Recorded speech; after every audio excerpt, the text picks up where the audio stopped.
मेरे मुंह मतलब सच बताना कुछ उल्टा सीधा कर दूंगा। पूरा दिन शांति से रहा था, जब आती चली आती है। मेरी मेहनत स्टार्ट किया फ्री में बिठा के तूने कंट्री का उतना बजट होगा, उतना बजट होगा। This is Prakriti Lamsal, a third-year BTech student who reportedly died by suicide. What followed was this: protest, violence and 500 Nepali students forced to leave the campus. In fact, even the Prime Minister of Nepal has stepped into the matter. But why? Who is Prakriti Lamsal and why were 500 students forced to leave the campus after her death?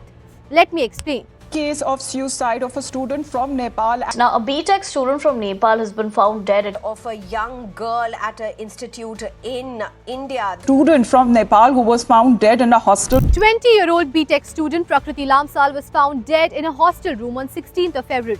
Now, authorities say that she died by suicide. Soon a complaint was filed by Prakriti's cousin and shocking details have surfaced.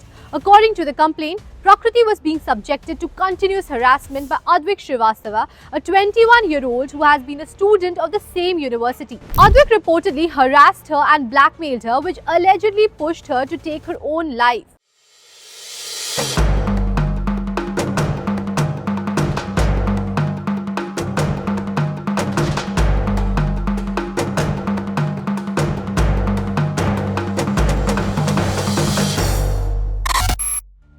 The FIR also stated that Prakriti had reported Srivastava's behavior to the university officials. However, the authorities allegedly failed to take any strong action beyond issuing just a warning.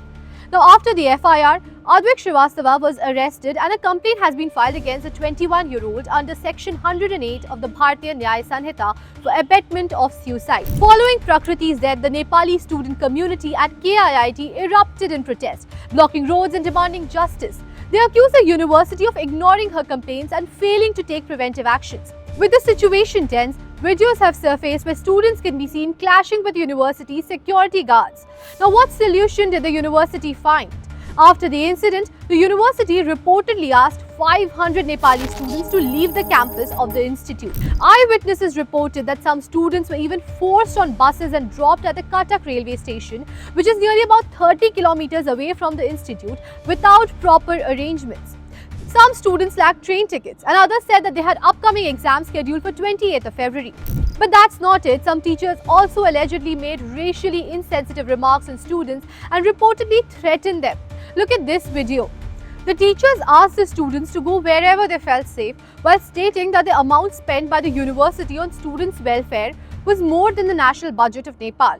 Now, the eviction of Nepali students quickly turned into a diplomatic issue, drawing concerns from Nepalese Prime Minister KP Sharma Oli. In a statement, he called on the Indian government to intervene in the matter. The Nepalese embassy in New Delhi also dispatched two officials to counsel affected students and ensure their safety. Now, after strong backlash and diplomatic pressure, the Odisha government intervened, directing KIIT to reverse its decision.